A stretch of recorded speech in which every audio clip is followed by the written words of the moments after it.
Good afternoon, everybody. Let's look at your headlines on this Monday afternoon. A Florida settlement with an e-cigarette company, what the company has agreed to do, plus a Baldwin County job fair happening tomorrow, and a new call for I-65 to be widened from Huntsville to Mobile. Let's begin News 5 now. Brought to you by Green & Phillips, covering news from your neighborhood and around the world. News 5 Now starts right now. Hello, everybody. Welcome to News 5 Now. Glad to be with you on this Monday afternoon. I'm Devin Walsh. Just wrapped up WKRG News 5 at noon. I feel like we're all getting in the groove after daylight saving time. Everybody was a little tired today. My kids were hard to get out of bed this morning. It was hard. I could just tell everybody's a little tired at work today, but now I think we're cruising through this Monday. We're making some progress. The sun is coming out, so I think we are good to go. And of course, I think we'll enjoy the extra hours of daylight later tonight. Let's go ahead and get started with our big stories at this hour. Number 5, Florida Attorney General James Utmeyer announced a $79 million settlement with the e-cigarette company Juul. The settlement is the result of a multi-year investigation and lawsuit that sought to end the company's marketing practices and tackle the growing use of vapes among teenagers. According to Utmeyer, Juul said they will not advertise the smoking product to young kids and teens. Number 4, the men's and women's Sunbelt Conference Tournament Championship games will be decided today in Pensacola. In the women's championship game, the Arkansas State Lady Red Wolves will face the James Madison Dukes. That game begins in about, 22 minutes to be exact. The Dukes are coming into this afternoon's game with a 28-4 overall record and a perfect conference record at 18-0. In the men's division, the Troy Trojans will face the Arkansas State Red Wolves tonight at 6.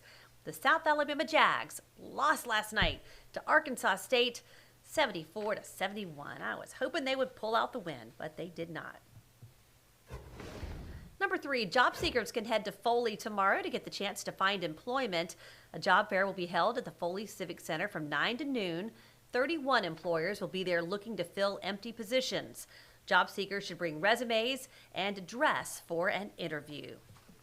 Number 2, a popular park in South Mobile County is once again open to visitors. Bayfront Park in Codan reopened yesterday after nearly 3 years of renovations.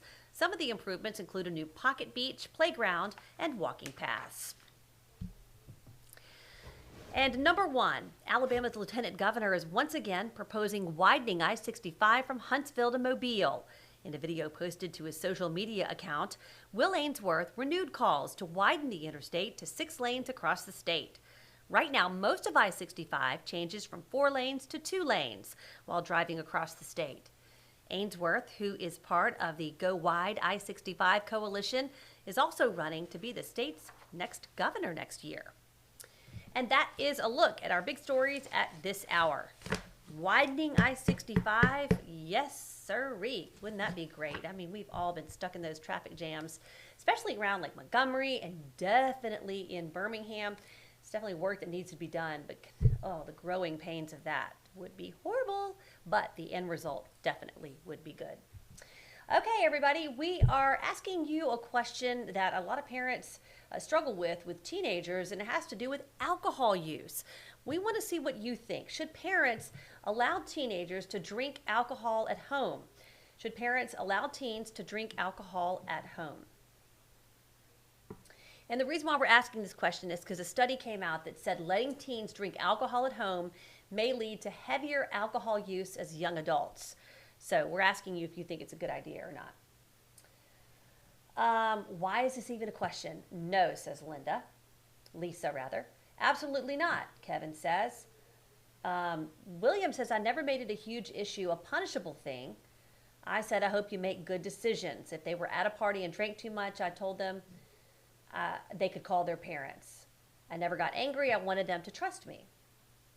No, Sheldon says, parenting is a lot like training a dog.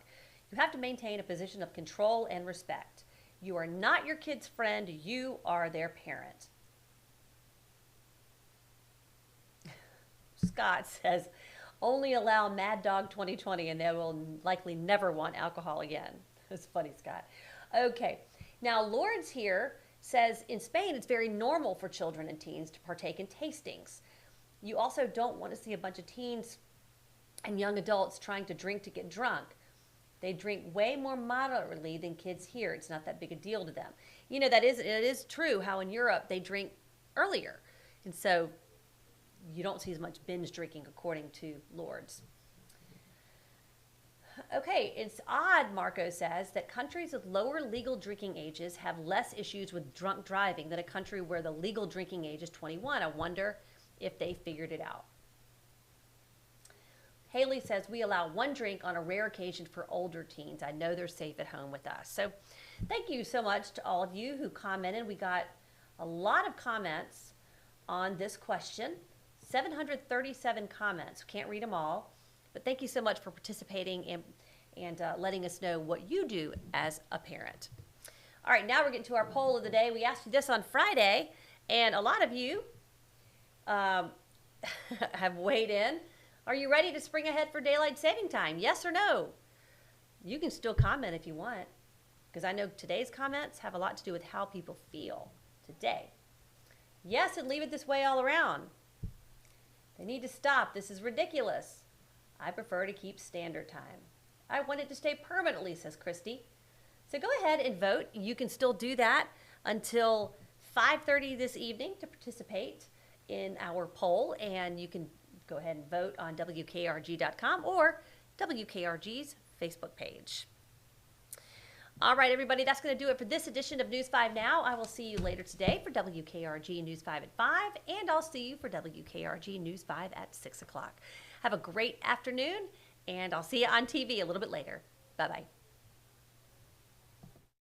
Covering news from your neighborhood and around the world. You are watching News 5 Now, brought to you by Green & Phillips.